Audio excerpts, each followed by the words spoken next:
दोस्तों, एक बार फिर आप लोगों का स्वागत है मेरे इस YouTube चैनल पर जिसका नाम है बिजनेस स्ट्रैटेजीज बाय विजय सुखी।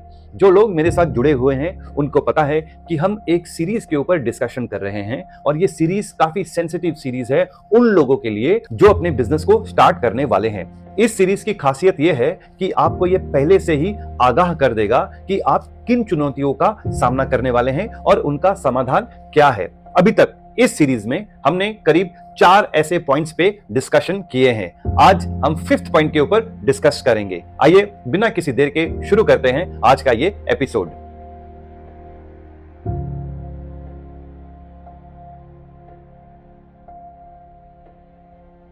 बिजनेस को शुरू करने के पहले आपको अपने सिस्टम और प्रोसेसेस बिल्कुल अलाइन करना अनिवार्य है। आप समझ गए होंगे मैं किस चीज के ऊपर बात कर रहा हूं। आज का जो टाइटल है वो है स्टैंडर्ड ऑपरेटिंग प्रोसेस के ऊपर, यानी कि एसओपी के ऊपर। एसओपी वो पिलर है जिसके ऊपर पूरी बिल्डिंग का निर्माण होता है। अगर एसओपी वीक है तो आप समझ सकते हैं कि बिल्डिंग कितनी नाजुक होगी। आज इस एपिसोड में हम कुछ एसओपी के ऊपर बात करने वाले हैं और मैं आपको यह कह सकता हूं कि अगर आप इन एसओपी को फॉलो करेंगे तो आप एक बहुत स्ट्रॉन्ग बिजनेस बना सकेंगे। SOP related to sales. Sales एक ऐसा एलिमेंट है, एक ऐसा इमोशन है जिसके बिना आप कुछ भी नहीं कर सकते। तो सेल्स होना तो जरूरी है। आपके आइडियाज चाहे कुछ भी हो, जब तक वो कन्वर्ट होके आपको एक वैल्यू नहीं देते, वो आइडियाज सिर्फ आइडियाज ही हैं। तो सेल्स को अगर आपको अच्छी तरह अचीव करना है, रिपोर्टिंग प्रोसेस को एक डॉक्यूमेंट में आपको डालना बहुत जरूरी है। एज अ कंसल्टेंट मैंने काफी कंपनियों की रिपोर्टिंग स्ट्रक्चर को बनाया है और उस रिपोर्टिंग स्ट्रक्चर को बनाते हुए मैंने ये याद रखा है कि उस रिपोर्टिंग का जो ऑब्जेक्टिव है सिर्फ रिपोर्ट बनाना नहीं है। उसका ऑब्जेक्टिव है कि उस डेटा से हम क्या एनालिसिस कर सकते हैं और जब हम एनालाइज करेंगे डेटा को तभी हमको पता चलेगा कि बिजनेस किस दिशा में जा रही है। इसीलिए सेल्स का स्टैंडर्ड ऑपरेटिंग प्रोसेस बहुत जरूरी है। यही नहीं, आप जब एक सेल्स का एसओपी बनाते हो तो आपको पता चलता है टारगेट वर्सेस एक्चुअल क्या हो रहा है, बैलेंस टू डू क्या है और उसे किस तरह अचीव करना चाहिए।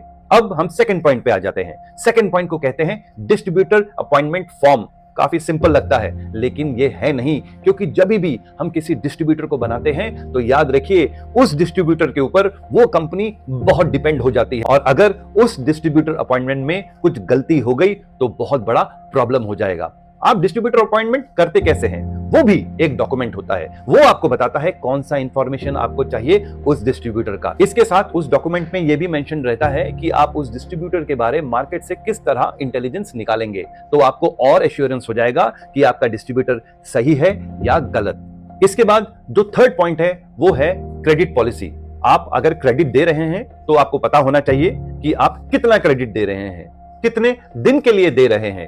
इसके सिवाय आपको यह ध्यान रखना है कि जब आप मार्केट में ऑपरेट करोगे तो आप स्कीम्स चलाओगे, आप डिस्काउंट्स चलाओगे, तो उसका भी एक क्लेम बनेगा। तो क्लेम का जो प्रोसेस है वो डॉक्यूमेंटेड होगा, तो आपको ये पता चलेगा कि भाई क्लेम का अमाउंट कितना है और उसमें यह भी मेंशन होता है कि डिस्ट्रीब्यूटर ने अपने क्लेम्स को कब तक आपके पास सबमिट करने हैं। याद रखिए, अगर आपने इसमें कोई भी लापरवाही दिखाई तो 1 महीने की जगह वो डिस्ट्रीब्यूटर 6 महीने का क्लेम एक साथ आपको दे देगा, जिसकी अमाउंट बहुत बड़ी होगी। इसीलिए एसओपी डॉक्यूमेंट में ये ऑलरेडी मेंशन्ड होता है कि आपको अपना क्लेम 10 तारीख तक सबमिट करना है और 10 तारीख को जब वो कंपनी के पास आता है, कंपनी चेकिंग करके 7 दिन के अंदर वो आपको क्रेडिट नोट इश्यू कर देते हैं। तो ऐसा क्या हो गया, एक डॉक्यूमेंट ने आपके पूरे प्रोसेस को स्ट्रक्चर कर दिया। अंत में मैं आपको एक बहुत इंपॉर्टेंट पॉइंट बता देता हूं और वो ये है कि आप कभी भी कोई भी अप्रूवल करते हैं तो उसको डॉक्यूमेंटेड रखिए, कभी भी उसे वर्बल मत रखिए। ऐसा देखा गया है बहुत टाइम एक स्टार्टअप इसलिए तकलीफ में आ जाते हैं क्योंकि सब वो वर्बल करते हैं। बिजनेस में वर्बल कुछ भी नहीं होता है, स्पेशली अप्रूवल उन मैटर्स के लिए जहां पे पैसे इन्वॉल्व होते हैं, वो हमेशा डॉक्यूमेंटेड ही होने चाहिए। सुनने के लिए एसओपी एक बहुत आसान चीज लगती है, एसओपी बनाना तो उससे भी आसान है, लेकिन जब हम एसओपी को इंप्लीमेंट करते हैं तब बहुत प्रॉब्लम होते हैं। डिस्ट्रीब्यूटर अपनी बात कहेंगे, टीम अपनी बात कहेगी, लेकिन आपको इन सबको इग्नोर करके अपने एसओपी को एनफोर्स करना होगा, क्योंकि एसओपी ही आपके बिजनेस को नेक्स्ट लेवल तक लेके जाएगी। अगर आप एसओपी को इंप्लीमेंट नहीं करते तो आपको कदम कदम पे ऐसे चैलेंजेस फेस करने पड़ेंगे जिसका सॉल्यूशन शायद किसी के पास ना हो। उम्मीद करता हूं आपको आज का एपिसोड जो एसओपी के ऊपर आधारित था पसंद आया होगा। अगर आपके पास एसओपी बना हुआ है तो बहुत अच्छी बात है, अगर नहीं है तो आप प्लीज अपने बिजनेस के लिए एसओपी बनाएं। और मैं आपको यह आश्वासन देता हूं, एसओपी से बिजनेस करना थोड़ा डिफिकल्ट हो जाएगा, क्योंकि सिस्टम एंड प्रोसेसेस जो है वो डोमिनेट करेंगे और आपको सेल्स वाले ये कहेंगे भाई नंबर करो सिस्टम एंड प्रोसेस में क्या रखा है। लेकिन एक अच्छा फाउंडर जानता है कि जब तक सिस्टम और प्रोसेस नहीं रहेंगे तब तक वो एक सक्सेसफुल कंपनी नहीं बना सकता। आशा करता हूं आज का एपिसोड आपको पसंद आया होगा। बहुत बहुत धन्यवाद।